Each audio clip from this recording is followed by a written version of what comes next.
Colour Saeeda के mechanic भाइयों ने गंदम की कटाई आसान कर दी और फसल काटने के लिए ट्रैक्टर को ऐसी मशीन में बदल दिया जो कि कम वक्त में न सिर्फ ज़्यादा काम करती है बल्कि इस पर लागत भी यूरोपीय कंपनीज के बनाए आलात से निस्फ है। हुनरमंद पाकिस्तानियों ने 92 न्यूज़ से गुफ्तगू करते हुए अपने कारनामे पर रोशनी डाली है। आइए आपको दिखाते हैं। जी बिल्कुल, मौजूदा दौर में जहाँ महंगाई से गरीब आवाम की कमर टूटी, वहीं काश्तकार भी इस महंगाई की लहर से ना बच पाया, जिसको मद्देनज़र रखते हुए यहाँ के कलर सईदा के एक लोकल इंजीनियर ने काश्तकारों के लिए ख़ास तौर पर बैरानी इलाके के लिए एक ऐसी मशीन ख़ुद से ईजाद की जो इससे पहले आपने कहीं देखी ना होगी। इन्होंने एक ट्रैक्टर को उल्टा करके उसका क्या हुलिया बना दिया और कैसी मशीन तैयार की, वो उन्हीं की ज़ुबानी जानते हैं कि इस पर कितना टाइम लगा, कितना अखराजात आए, और ये मशीन जो है जो लोकल काश्तकार है ख़ास तौर पर बैरानी इलाके का, उसके लिए कितनी फ़ायदेमंद साबित हो सकती है।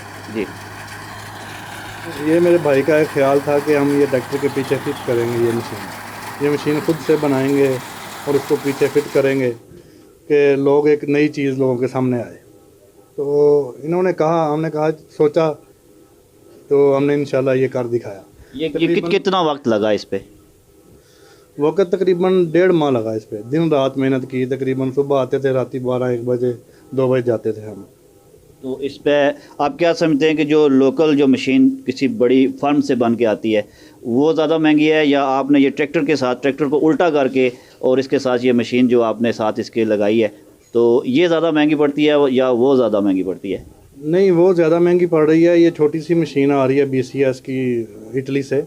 अभी तो इंडिया भी बना रहा है। BCS जो इटली से आ रही है वो तकरीबन 17-18 लाख की है, और ये हमने ट्रैक्टर समेत ये मशीन जितना भी हमारा खर्चा है तकरीबन ये 10 लाख के करीब है। 10 के आगे पीछे है, अभी हमने हिसाब नहीं किया, लेकिन 10 के आगे पीछे है तकरीबन। अच्छा, ये बताएं कि ये जो ट्रैक्टर आपने इस मशीन के साथ फिट किया है, क्या ये मशीन का ये जो आपका सीज़न है उसके बाद ये ट्रैक्टर जो है वो नॉर्मल हालत में फिर से आ जाएगा? जी, ये बिल्कुल, ये मशीन जो हमने पीछे फिट की है ये तकरीबन इसमें 4-5 लाख का ख़र्चा इसमें है। 5 लाख का ट्रैक्टर आप लगा लें, और इसमें जो इसकी ओरिजिनल चीज़ें हैं वो हमने कोई चीज़ ख़राब नहीं की, अपने पास से खुद से बना के हमने फ़िट की हैं इसकी नई चीज़ें। जब हमने इसको असली हालत में लाना होगा तकरीबन 2-3 घंटे में हम इसको अपनी असली हालत में ले आएंगे, उसकी अपनी चीज़ें फ़िट कर देंगे, ये उतार के रख लेंगे।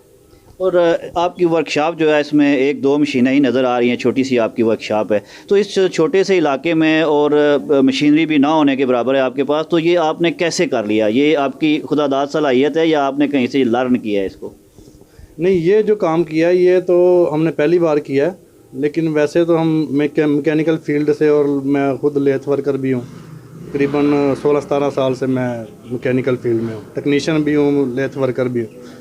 तो ये काम हमने पहली बार किया है। तो इसकी जो आपने ट्रैक्टर को उल्टा किया, इसके पीछे रीज़न क्या है? क्योंकि ये ट्रैक्टर के आगे भी ये मशीन हमने देखी है, इस तरह की मशीनें ट्रैक्टर के आगे भी लगी हुई हैं, लेकिन आपने इसको उल्टा करना, इसकी लॉजिक क्या थी कि आपने ट्रैक्टर को जो उल्टा किया है? ये उल्टा जनाब इसलिए किया है कि जो फ्रंट पे लगा रहे हैं ना अभी, तो फ्रंट पे लगाने से तकरीबन 6 फुट और लंबा हो जाता है ट्रैक्टर, और वो ये खेतों में कटाई में बहुत मुश्किल आती है, जो गंदम में बहुत ख़राब होती है। उसकी वजह से ये जो छोटे काश्तकार हैं उनके लिए वो थोड़ी सी भी गंदम ख़राब हो जाता है, वो बहुत कहते हैं यार ये आपने क्या कर दिया, ये बहुत मुश्किल का, हमने तो बहुत मेहनत की पूरा साल। इसलिए हमने ये पीछे इसलिए फ़िट किया है कि ये गंदम ख़राब ना करे, ये अपने यानी कि जल्दी अपने पाँव के ऊपर ही टर्न हो जाएगी ये। ठीक है जी, इन्हीं लोगों के लिए कहा जाता है कि ज़रा नम हो तो ये मट्टी बड़ी जरखेज़ है साकी। एक छोटे से दूर अफ्तादा इलाके में इस तरह के इंजीनियर्स और इस तरह की मशीनरी तैयार करना किसी कारनामे से कम नहीं। वकार बाबर मुगल, 92 न्यूज़, कलर सईदा। इसके साथ ही न्यूज़ स्टूडियो से फिल वक्त इतना ही। मज़ीद बाखबर रहने के